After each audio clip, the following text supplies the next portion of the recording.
예레미야 25장 35절에서 38절 말씀 교독하겠습니다. 목자들은 도망할 수 없겠고 양떼 인도자들은 도주할 수 없으리로다.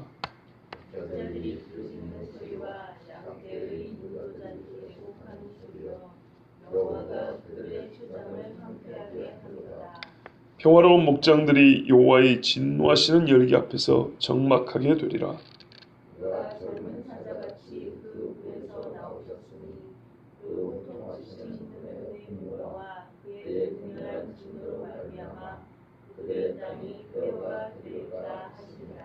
아멘. 목자들이나 인도자들은 이 심판의 재앙을 피할 수 있을까요? 군대 가서 훈련받으면 장교들은 열외되는 경우가 있어요. 장교가 되기 위해서 훈련을 받았겠지만 장교가 된 뒤에 일반 병사들처럼 그렇게 힘든 훈련 하는 거 보기 좀 어렵습니다. 옛날에는 또 했다고 하는데 저희 때는 그렇게 보기 어렵더라고요. 옛날에 들어보면 저희 아버지 때는 유격 훈련 같은 거 할 때는 장교들도 계급장 띄고 똑같이 그냥 계급장 없는 군복 입고 같이 맞고 같이 훈련했다 그러는데 저희 때는 다 계급장 붙이고 누군지 알고 이렇게 하지 않더라고요. 장교들 훈련 받는 게 아니고 이제 시키고 막 이렇게 감독만 하더라고요. 그럴 수 있습니까? 하나님의 재앙에 누구는 감독자고 누구는 스텝이고 누구는 거기서 이렇게 지휘하고 있고 어떤 사람들은 심판과 환란 속에서 고통하고 이렇게 구분이 있나요? 없습니다. 의로운 자와 악인의 차이는 있을지 몰라도 죄인들 중에 세상에서 대통령이 있던 사람이고 판검사였던 사람이고 의사였고 아니면 재산이 10억 이상이었던 사람하고 조단이었던 사람 여기 차이가 있습니까? 전혀 없습니다. 이스라엘의 목자와 인도자를 할 것 같으면 누굴까요? 정치적으로 높은 사람, 종교적으로 높은 사람. 종교라는 거는 그러니까 신앙에서 높고 낮은 면이 있을 수 없는데 어쨌거나 백성들이 종교를 받던 사람, 그들의 말을 들으면 하나님 앞에 구원받겠거니 생각했던 사람들. 사실 그 사람들 때문에 심판을 받게 되는데 그 사람들, 그 원인을 제공한 사람들이 이 심판에서 열외다. 평안을 누리고 전혀 상관이 없다. 말이 안 되죠. 이 고난에 책임 있는 사람들이 이 고난에서 벗어날 수는 없습니다. 고난 가운데서 죽습니다. 발람을 기억해보세요. 발람이 말입니다. 이 메소포타미아에서 와가지고요. 모아방 발락이 와가지고 이스라엘이 이제 저주하러 갑니다. 근데 하나님이 영감을 주셨고 저주하러 축복을 하죠. 뭐라고 말하냐면요. 민수기 23장 같은 데 보면 축복이 기가 막혀요. 이스라엘은 수가 엄청나게 불어나가지고 4분의 1만 하더라도 셀 수가 없대요. 그리고 하나님이 저주하지 않은데 누가 저주할 것이며 하나님이 꾸짖지 않은데 누가 꾸짖을 것이냐면서 그만큼 이스라엘은 복을 받아야 하고 하나님 앞에 존귀 여김을 받는 얘기죠. 나는 그거 못한다고요. 그래서 얼마나 이스라엘이 부럽냐면 나는 저들처럼 죽고 싶어 이렇게 말해요. 저들처럼 살고 싶은 아니에요. 의인은 죽을 때 보면은 정말 복이 있음이 나타나요. 그래서 이스라엘을 의인이라고 말해요. 하나님이 의롭다고 한 건데 누가 저주를 하겠냐 이 말이죠. 나는 저주 못한다는 얘기예요. 그리고 내가 정말로 이스라엘은 아니지만 이스라엘을 본받고 싶고 이스라엘을 너무 부러운데 내가 어느 정도로 부럽냐면 저들의 죽음이라도 내가 이스라엘처럼 죽었으면 좋겠다. 이렇게 얘기를 해요. 그런 발람이 어떻게 죽는지 아십니까? 이스라엘이 칼로 쳐 죽여버립니다. 완전 반전도 아니고 이거는 이 사람이 그때 부러워서 이스라엘처럼 죽고 싶다고 말한 거는 거짓말이 아니었어요. 여러분 예수님 말씀 기억하세요? 나더러 주여 주여 하는 자마다 주여 제가 주의 이름으로 선지자 노릇하며 주의 이름으로 귀신을 쫓으며 귀신으로 병도 고쳤나이다. 주께서 가르치실 때 내가 그 옆에서 같이 이렇게 있었습니다. 주의 이름 옆에 내가 같이 있었다. 불법을 행하는 자들아 나는 너희를 도무지 알지 못하노니 내서 떠나가라 그런다고. 구약의 대표적인 예가 발람입니다. 봐보세요. 진실했어요. 하나님이 발람의 입을 통해서 이스라엘을 축복한 진짜였어요. 하나님이 영감을 주지 않고는 절대 그런 말을 못합니다. 그것도 한 번도 아니고 3번인가 4번 연거푸 이스라엘을 축복합니다. 메시아가 별로 올 거라는 것까지, 왕이 올 거라는 것까지 발람이 예언을 합니다. 그 글을 읽고 동방에서는 메시아가 올 때는 별이 나타난구나 해가지고 별을 보고 메시아한테 경배한다고 유대 땅으로 왔습니다. 그 예언이 발람의 입을 통해서 주신 겁니다. 하나님. 근데 그 발람은 어떻게 해요? 불의의 싹스를 사랑하여 돈을 사람이 일만하게 뿌리라고. 나중에는 모압 왕에게 미인계 쓰라고. 그래서 우상 숭배의 제물을 먹이라 해놓고 자기 고향으로 안 가고 미디안과 모압 땅에 머물러 있었다고. 그때 누굽니까? 아론의 아들 엘르아살이 그 아들 비느하스, 그러니까 아론의 손자 비느하스를 필두로 해가지고 군대를 보냈는데 그때 이스라엘이 쳐 죽여버린 사람 중에 미디안의 5 왕과 발람이 들어있었다 이렇게 말합니다. 민수기 31장의 말씀. 신약에는 대표적인 인물이 누가 있습니까? 가룟 유다가 있습니다. 예수님의 12명 제자 중에 한 사람입니다. 그리고 그는 사단이 하늘로부터 번개처럼 떨어지는 것을 예수님이 보았다는 것처럼 예수 이름으로 귀신도 쫓고 병도 고쳤던 사람입니다. 그런데 어떻게 됐습니까? 멸망의 아들이라고 불림을 받았습니다. 거의 적그리스도의 예표가 된 사람입니다. 얼마나 정확한지 보세요. 예수님과 가장 가까이 있었던 사람 또는 가장 가까이 있는 것처럼 보인 사람이 예수님을 배반하는 자, 적그리스도의 예표가 된 멸망의 자식, 불법의 자식, 적그리스도와 가룟 유다에게만 붙인 일입니다. 불법의 사람, 멸망의 아들 똑같이 부릅니다. 그러므로 예수님의 예표가 된 사람도 많지만 적그리스도의 예표가 된 사람 많은데요. 그 중에 대표적인 인간이 가룟 유다. 근데 그가 한때 뭘 합니까? 예수 이름으로 기적을 행했다니까요. 그런데요, 떨어져 나갔습니다. 믿음에서 떨어져 나가 마귀의 종이 되었습니다. 그래서 제가 이렇게 표현하잖아요. 예수님은 성육신이고 가룟 유다는 마육신이라고. 그 정도 인물입니다. 보세요, 여러분. 그런데요, 이 2 사람 다 어떻게 해요? 사람들에게 지휘하는 자리와 가르치는 자리와 말하는 자리, 사람들을 이끄는 자리였습니다. 발람은 왕도 거기서 조아리 했던 사람이고요. 가룟 유다는 그들 핍박했던 사람들도 한때는 가룟 유다한테 와고 기도받기를 원했다. 그런 사람입니다. 그런데 그들이 어떻게 됐습니까? 심판과 재앙의 날에 누구보다 먼저 죽임을 당했습니다. 36절 보십시오. 그들은 아무도 도망을 못 가고요.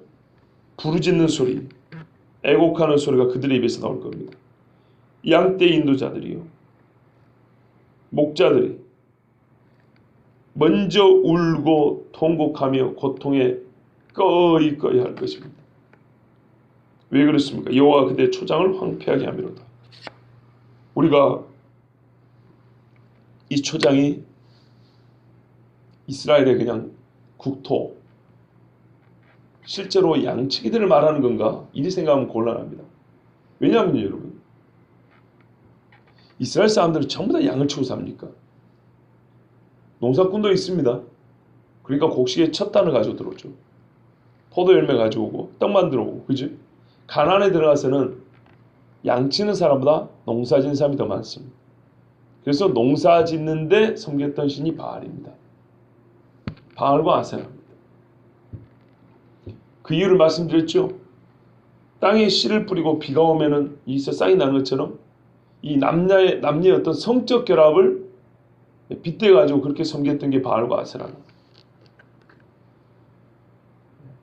사람의 성적 결합에서 생명이 나는 그 원리처럼 땅에 씨를 뿌리고 비가 내리면 거기서 식물이 난다. 먹을 게 난다. 이렇게 생각했던 겁니다. 그래서 섬긴 게 바알과 아세라. 이스라엘 사람들이 농사꾼이었습니다. 그래서 이날 기드온 때도 미디안이 쳐들어올 때 타작마당인데 돌아가 버릴까봐 뺏어갈까봐 몰래 타작을 했다고 이렇게 나와 있죠. 룻도 보십시오. 뭐 할 때요? 보리 추수할 때. 보아스는 양치기가 아니고 농사꾼입니다. 이스라엘 사람들이 왜 외국을 갔어요? 먹을 양식이 없었어요. 곡식이 없어서. 예. 가나안은 농사짓는 땅입니다. 그러므로 초장이 없는 것도 아니고 양이 없는 것도 아니지만 대부분이 농사꾼이었기 때문에 가나안에 들어가면 이제 농사를 짓는 거예요. 그러면 이게 무슨 말인가요? 하나님이 양치는 사람들에게만 재앙을 내린 건가요? 그렇지 않죠? 다 알다시피 이스라엘을 양으로 말한 거고 이스라엘 땅을 초장으로 한 것이고 목자들은 그들을 이끌어야 될 지도자들을 얘기한 겁니다. 왜 울어요? 그들 지금까지 거짓말했거든요. 근데 땅이 너무 황폐한 거예요. 예? 다 죽고 피로 한강이 됐어요. 우리 표현은 뭐 피로 한강이 돼요. 피가 흘러 넘치는 거예요. 그러니까 어떻게 돼요? 자기들의 양심에 화에 맞았던 게 자기 눈앞에 드러나게 됐어요. 자기도 죽고 자기 식구도 죽고 그 거짓말이 얼마나 원망스럽겠습니까? 사실 자기 자신을 원망하는 거죠. 자기의 죄를 자기 눈앞에 보는 겁니다. 그들이 이제는 자기들의 말로 인하여 자기 형제 자매가 죽는 것을 보고 일단 사람이기 때문에 울지 않을 수가 없고요. 영적인 차원에서 말하면 곧 자기 목에 닥칠 칼을 생각하며 울지 않을 수가 없습니다. 그러니까 나 때문에 죽는구나 뿐만 아니라 내가 내 죄로 죽는구나. 그리고 이렇게 말하면 또 어쩔까요? 지금까지 거짓말로 목구멍이 풀쳐가 살았는데 거짓말 해봐야 들을 사람이 없네. 얼마나 처량하고 불쌍합니까? 이제 거짓말도 들을 사람이 없는 땅이 되어버립니다. 그리고 그 거짓말로 온 땅과 백성이 망하고 진멸되는 것을 볼 때 울지 않을 수가 없는 겁니다. 그냥 우는 게 아니라 통곡하고 애곡한다 그랬어요. 여러분,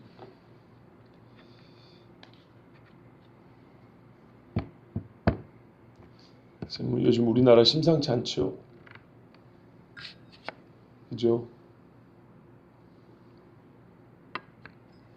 여기 계신 분들 중에 6.25를 경험한 분은 2분밖에 안 계시는데 그분 우리 대부분은 6.25를 경험하지 않은 사람들입니다. 월남 파병도 있었고 남의 나라 전쟁도 그랬지만 직접 우리가 전쟁을 경험해 못했단 말이죠. 그런 면에서는 우리 서로 비슷비슷합니다. 그런데요, 우리나라에 전쟁의 위기가 있었던 걸 생각해 보시면 없진 않았어요. 그죠? 근데 전쟁의 위기도 생각해 보면 거짓말로 만들어낸 거 말고 진짜로 전쟁의 위기가 있었다. 또는 중간중간에 국지전이라도 있었잖아요. 연평도라든지. 그거 보면 저보다 좀 많이 사신 분이나 별 차이 없는 것 같아요. 왜냐하면 다 이게 80년대, 90년대 후반에 일어났기 때문에 저도 다 보고 경험했던 우리 같은 시대 이야기인데요. 그리 봤을 때 제 경험으로도 올해가 제일 심각한 것 같아요. 올해가 제일 심각하다고 봅니다. 94년도에 외국에서 전쟁 난다고 난리였습니다. 저희 고등학교에 미국 선생님이 있었는데 갔다니까요. 엄마가 전화해서 울어요. 켄트 선생님인데 한국 전쟁 난다. 니 왜 거기 있냐고 빨리 오라고 엄마가 전화했고 미국 가버렸어. 여러분, 우리는 우리의 이상하게 잘 모르죠. 재밌습니다. 우리가요 민족과 민족이 서로 치며 나라가 서로 전쟁한다는 얘기를 들을 때 어떻게 생각하면 저 중동에 이러고 있다고요. 저 유럽에 테러가 일어나고 있고 저 중동에 지금 전쟁하고 있고 아직도 IS 이런 이야기 하고 있긴 있죠. 아직도 내재인 데들 있고 이런 이야기 한다고. 틀린 건 아닌데요. 외국 나간 사람들이 공이 똑같이 한 소리는 뭔지 아십니까? 누구 나라나 걱정해. 예, 진짜 기가 막힌 일이에요. 중동에 나간 사람들이 야 요즘에 중동의 터키라든지 뭐 시리아라든지 어떻게 사냐, 전 불안해서 어떻게 사냐면 그 사람들이 그런데요. 오늘 신문에 뉴스 났던데 코리아가 위험하다고. 맨날 코리아 곧 있으면 전쟁 난다고 난리인데 우리 걱정하지 말고 당신들이나 걱정하셔 이런다니까요. 미국 사람들은. 우리가 얼마나 무감각한지 아시겠어요? 전 세계적으로는요. 전 표현이 그렇지만 우리나라의 위험도가요. 아마 5손가락에 들걸요. 이미 민족과 민족이 치는 나라도 많지만 서로 싸우는 데도 많지만 여러분 생각을 해보세요. 남북이 싸우는 것보다 민족과 민족이 붙는 그 싸움 대표적인 싸움이 어디 있겠어요 지금. 안 그러겠습니까? 뭐 전쟁이야 뭐 한날 2차 대전 이야기하고 있단 말이에요. 그때 막 세계 열광이 일어났다고. 아 여러분 옛날 이야기 하지 마시고요. 예수의 말씀은 끄트머리라고 하니까요.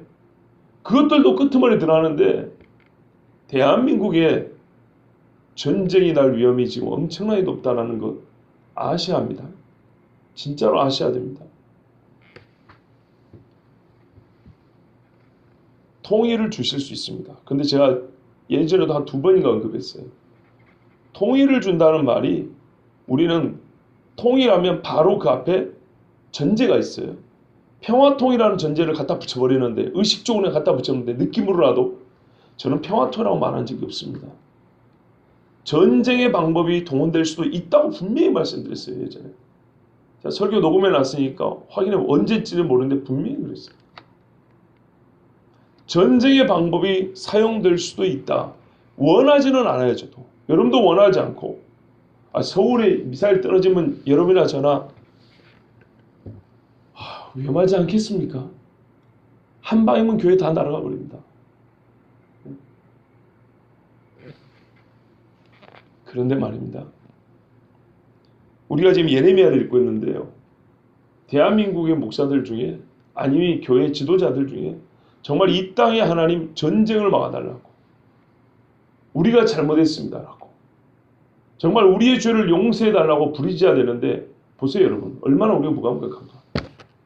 전 세계 사람들은 코리아가 위험하다고 말하고 있는데 우리는 설마 이러고 있다니까요. 왜 우리가 지금 예레미야를 읽는지 잘 기억하셔야 됩니다. 그 어느 때보다도 대한민국이 위험한 때입니다. 미국의 항모 전단이라고 있습니다.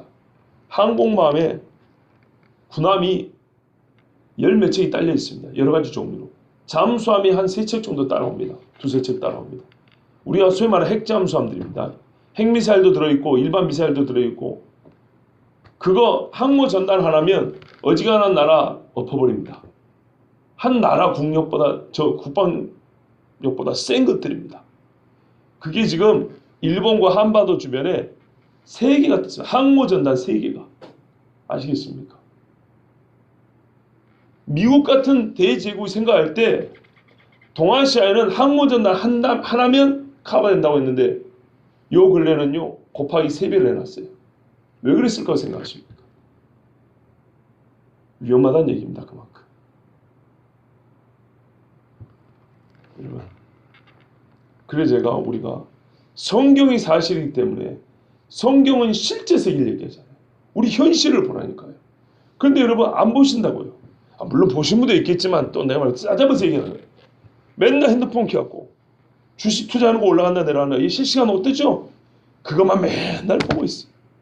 여러분 그까짓 건 뭐 있을 겁니까? 네? 어디 땅 사는 거 올랐나 내려놨나 이거 보고 있고 네? 오늘은 무엇을 입을까? 오늘은 무엇을 먹을까? 이 고민하는 동안에 한 생명이 죽고 한 나라가 무너집니다. 누가 이 나라를 위해서 기도합니까? 누가 이 백성과 이 나라의 교회를 위해서 기도합니까? 네? 교회를 하여 땅 한 평을 더해달라는 게 아니에요. 기도 한마디를 더해달라는 거예요. 그 지도자들이 나중에 울 때 눈물 한 바가지 더해지면 뭐 할 거냐고요. 망하는 때. 망하기 전에 한 바가지가 아닌 한 컵이라도 눈물을 흘려주면 될 거 아닙니까? 그랬으면 안 망합니다. 평화로운 목장들이 여호와의 진노하시는 열기 앞에 적막하기들 다 없어져 버린 거예요. 평화로운 것도. 죄인들을 심판할 때 말입니다. 죄인만 없어지는 게 아니라 그 덕에 의인들도 같이 죽습니다. 예레미야는 자기 죄로 죽은 게 아닙니다. 죄인들에게 돌아오라고 외치다가 죄인들 무리속에 같이 있을 수밖에 없어요. 왜? 그들에게 외쳐야 되니까. 그들이 멸망할 때 같이 죽었습니다. 그런 사람들도 많습니다. 기도했던 사람들이 기도 안 한 사람들 때문에 나라가 망할 때 같이 살기 때문에 같이 죽는 거예요. 같이 총 맞아 죽는 거예요.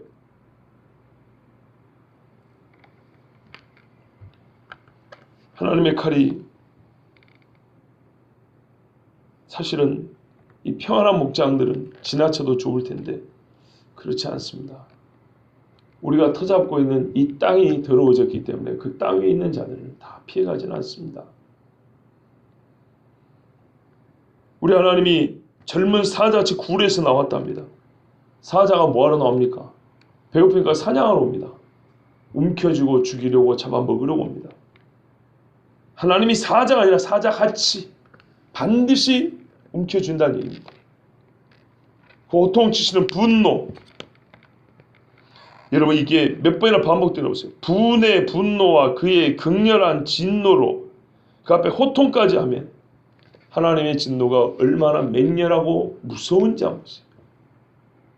남을 것이 없습니다.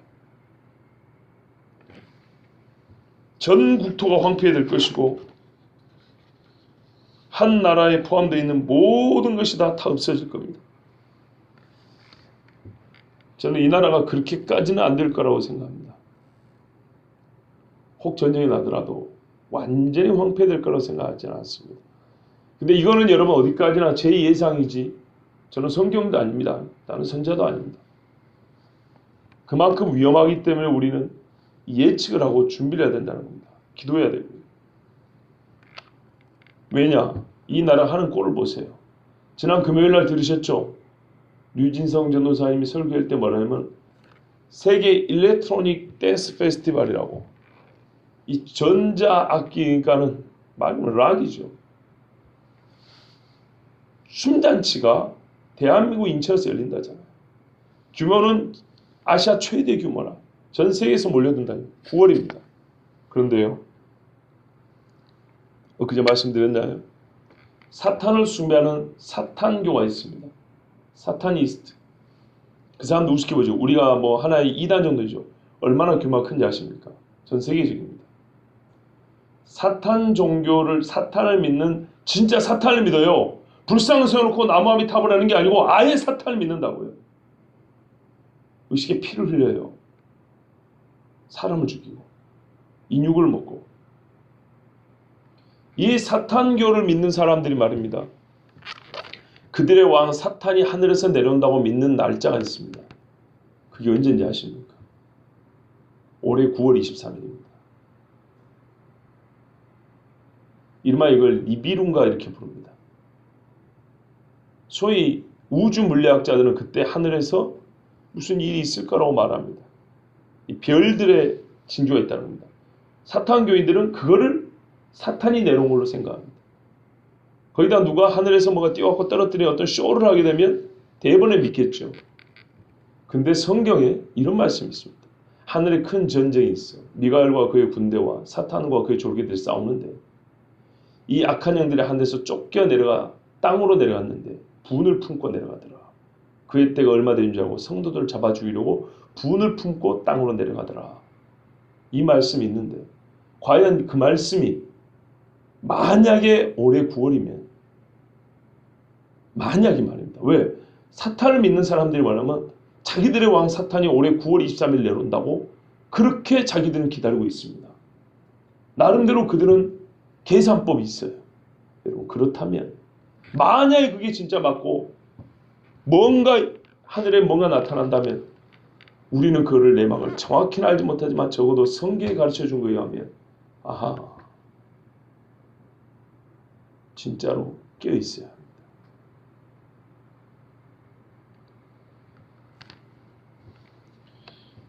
때로는요. 얼마 전에 말씀드렸죠. 그리스도인이 아닌 사람들이 시대를 더 분별해서 가르쳐준다니까요. 참 놀랍고 고마워요. 그런데 물론 그 사람들은 예수를 모르기 때문에 구원을 못 받습니다. 다니엘을 사랑해줬던 바벨론과 페르시아의 왕들이 구원을 받았습니까? 그렇지는 않습니다. 그러나 그리스도인들에게 도움이 되는 사람이 그들과 같이 다니엘을 도왔던 사람들처럼 있을 수는 있는 겁니다. 요셉을 사랑했던 바로도 있었습니다. 그러나 그가 구원을 얻었습니까? 그건 별개입니다. 그리스도인들에게 옹호적인 사람이 있고 참 성품도 좋은 사람이 있고 우리를 돕는 사람도 있습니다. 똑같은 일에도 예수쟁이 들어오면 더 잘해주는 어떤 가게도 있을 수 있어요. 그러나 그렇다고 그들이 구원을 받냐? 그렇지는 않습니다. 근데 우리는요, 참 하나님의 사인이 어디서부터 올지 모르니까 눈을 뜨고 귀를 열고 보고 드려야 됩니다. 여러분 봐보세요. 다 예수 믿는 사람은 알지만 뉴스 앵커가 해주는 소리 듣고 내일 날씨 또는 이 나라 돌아가는 걸 보고 있잖아요. 그걸 조심하잖아요. 그렇죠? 그 사람은 예수님을 돕겠다고 한 건 아니지만 의사들이 다 예수 믿는 사람은 아니잖아요. 예, 그러므로 세상에서는 우리보다 더 때로는 어떤 측면에서는 지혜로운 사람이 있어요. 예수님도 말씀했잖아요. 이 세대에 있어서는 불법의 자식들이, 어둠의 자식들이 빛의 자식들보다 더 지혜롭다. 참 안타깝게도 부끄럽게도 그렇다면 적어도 그 부분에 있어서는 배울 필요가 있는 거예요. 그래 볼 때 시대가 돌아가는 형편, 형국에 대하여 예수 믿는 사람들이 가장 밝아야 되는데 사실 우리가 그렇지 못해요. 왜 그럴까요? 우리가요 사실은요 세상을 생각보다 많이 사랑하기 때문에 세상의 삶은 세상 사랑이 돼 있어요. 일제시대가 35년에서 다행이지 70년 되었으면 어찌 될 것 같습니까? 일본을 사랑이 돼 있어요. 바벨론 포로 생활 70년 되니까 돌아오겠다는 사람 몇 명이나 되던가요? 에스라가 찾고 찾아야 겨우 몇천 명씩 옵니다. 레위인도 돌아가자고 생각 안 했어요. 레위인도. 왜 그런지 아십니까? 옛날에 에스라서 강의할 때 들으셨어요. 레위인은 제사를 지내야 거기서 하나님이 주시는 몫을 가지고 먹고 사는데 이 가난뱅이들 가가지고 땅도 황폐됐는데 하나님 앞에 드릴 재물이 얼마나 있겠어요. 뭐 자기들에게 돌아올 것도 얼마 없단 말이에요. 그리고 제사장 역할 안 하고 레위인 성전 봉사 안 하니까 세상에서 너무 좋은 거예요. 이미 페르시아가 좋은 거예요. 그러니까 하나님이 약속하신 땅으로 그 약속의 계보를 이으려 가지 않으려고 해요. 겨우 모양은 취하지만 지금 한국 교회가 그래요. 그래서 경건의 모양은 있지만 경건의 능력은 없다는 거예요. 경건, 거룩, 하나님 나라 별로 원하지 않아요. 솔직히 말하면 천국을 원하는 게 아니라 지금 고통스러운 이 힘든 일을 조금 더 해결해 주기를 원해요. 그게 더 천국보다 좋아요.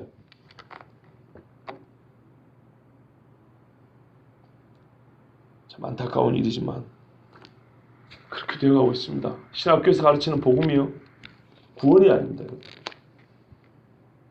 말로는 피조물의 회복, 하나님의 창조 세계의 보존, 그럴 듯하죠. 다음 무슨 말인지 아십니까?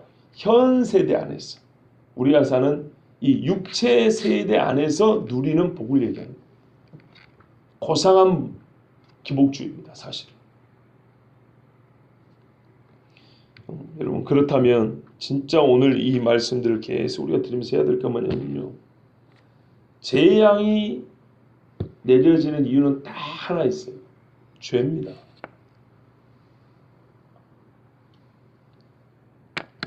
딱 한 가지 죄. 성경에서 복을 받는 원리도 하나 더 있어요.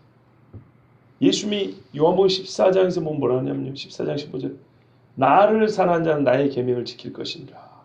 그랬어요? 시편 103편 17절 18절에도 나를 사랑하는 내가 기억하여 그의 자손 대대로 복을 준다 그랬어요. 생명을 준다. 근데 이 말씀이 어디서 나온지 아십니까? 제가 지금 앞으로 갔죠. 복음서에서 시편으로 왔죠. 여러분 우리가 얼마 전에 들었던 예수 믿자마자 얼마 안 돼서 들었던 십계명이 있습니다. 뭐라고 이 하나님 말씀합니까? 네 앞에 다른 신을 두지 말고 형상을 새게 만들지 마라. 나를 미워하는 자는 그 죄를 3, 4대까지 갚되 하나님이 죄를 묻는다고 했고요. 나를 사랑하고 내 계명을 지키는 자 이렇게 있어요. 나를 사랑하고 내 계명을 지킨 자는 1000대까지 은혜를 베푼다고 했어요. 봐보세요. 그 말씀이 시편으로 내려오고요. 그 말씀이 예수님이 그대로 반복합니다. 율법과 복음을 쪼개는 바보 같은 짓을 절대로 하면 안 된다고 했어요. 예수님은 다른 이야기한 게 아니에요. 옛날에 하나님의 종들을 통해서 하나님이 말씀을 구약의 말씀을 그대로 반복한 거예요. 산상수훈이라고 그러잖아요. 심령이 가난한 자. 이것도 다 구약 성경에 있어요. 고난을 당한 자는 천국이다. 이것이 다 구약에 있는 말씀이에요. 다 식을 풀어준 거예요. 왜? 에베소서에 보면 뭐라는 줄 아십니까? 입법자와 재판장은 한 분이시라고 그랬거든요. 신의 산에서 법을 세운 분이 하나님이에요. 그분이 자기 법을 설명해 주시고 자기 법을 가지고 심판을 해요. 어떻게 다를 수가 있습니까? 딱 한 가지예요. 재앙이 내리는 이유는 요한일서 5장에 뭐랍니까? 죄는 율법을 범하는 것이냐 이렇게 돼 있어요. 히브리식으로 말하면 죄는 토라를 범하는 것이냐 이런 말입니다. 죄가 무엇인지 생명의 길은 무엇인지 모세오경에 이미 다 나와 있어요. 그래서 예수님도 말씀하잖아요. 계명이 뭐냐? 주 너의 하나님을 사랑하라. 내 이웃을 내 몸같이 사랑하라. 이게 모든 율법과 성경의 강령이라는데 어디 있어요 이게? 아 이게 출애굽기에 여기 다 있다고요. 신명기에 있죠. 그걸 예수님이 그대로 반복합니다. 왜? 한 분 하나님이니까. 그러면 복이 있습니다. 왜 복을 못 받냐? 왜 진짜 우리의 삶이 이렇게 힘드냐? 솔직히 말해서 하나님 사랑하는 것보다 세상을 더 사랑하기 때문에. 솔직히 세상을 사랑하면 사랑할수록 반드시 괴롭게 돼 있어요. 세상을 사랑한다는 말은 그것 때문에 몸부림을 치게 돼 있거든요. 사랑을 더 얻으려고 세상이 더 얻으려고 몸부림을 치니까 생각보다 적게 얻어지거나 못 얻는다 생각하면 얼마나 괴롭겠습니까? 학생이 말입니다. 100점을 맞고 싶은데 100점을 못 받으면 꼴등한 애들은 별로 생각 없어요. 별로 점수에 욕심이 없거든요. 근데 앞에 1, 2, 3등 한 애들은 미쳐버려요. 그냥 시험 때만 되면. 왜요? 1점 더 얻으려고. 한 등수 더 올리려고. 그런 것처럼. 그래도 공부하지 말한 얘기가 아니에요. 그런 것처럼 세상에서 세상을 더 사랑하게 되면 괴로움이 더 증가되게 돼 있어요. 그러면서 와가지고요. 그 욕심은 못 부리면서 하나님이 고통을 제해달래요. 하나님이 제해 주는 건 뭐냐면 사실은 세상을 사랑하는 마음이에요. 세상을 사랑하는 마음은 하나님 사랑하는 마음을 바꿔요. 그러면 어떻게 됩니까? 계명을 지키는데 욕심이 생겨요. 하나님이 보호하신다는 확신 속에 살게 됩니다. 재앙이 내린 이유는 딱 한 가지입니다. 땅의 평화가 조금 더 없을 수 있는 그때. 조금 더 없어요. 땅의 평화가. 찾아봐도 평안한 것이 이만큼도 찾을 수 없는 그때가 오기 전에 우리가 해야 될 건 회개입니다. 왜냐하면 죄는 평화를 앗아가고요. 죄는 사망을 가져오기 때문입니다. 반드시 여러분 이 나라의 위기인 것을 아셔야 됩니다. 교회가 진짜 풍전도가 기도해야 됩니다. 그리고 성도들에게 그때가 가까이 옴을 볼수록 사랑과 선행을 격려하고 모이기를 패하는 어떤 사람들의 습관을 쫓지 말라 그랬어요. 되도록 모여서 뭐하냐 이러지 마시고요. 모여서 뭐하냐고 묻지 말고 기도 한번 해보세요. 아, 기도야말로 모일 이유구나. 예배야말로 모일 이유구나. 연약한 자에게 하나님의 말씀을 권면하여 주께로 나아가자. 이보다 좋은 말이 없어요. 예. 이사야 55장 7절에서 9절 말씀을 읽고 마치겠습니다. 악인은 그의 길을 불의한 자는 그의 생각을 버리고 여호와께로 돌아오라. 그리하면 그가 긍휼히 여기시리라. 우리 하나님께로 돌아오라. 그가 너그럽게 용서하시리라. 이는 내 생각이 너희의 생각과 다르며 내 길은 너희의 길과 다름이니라. 여호와의 말씀이니라. 이는 하늘이 땅보다 높음같이 내 길은 너희의 길보다 높으며 내 생각은 너희의 생각보다 높음이니라. 아멘. 예, 높다잖아요. 하나님의 생각 위에 있고 하나님의 말씀 위에서 들려옵니다. 옛적의 선지자와 사도들은 똑같이 자기가 사는 이 걷는 땅에서 들려오는 소리로 이기지 않았습니다. 하늘에서 들려오는 하나님의 말씀을 듣고 죄를 이겼고 세상을 이기고 승리했습니다. 우리도 그와 같이 되기를 바랍니다.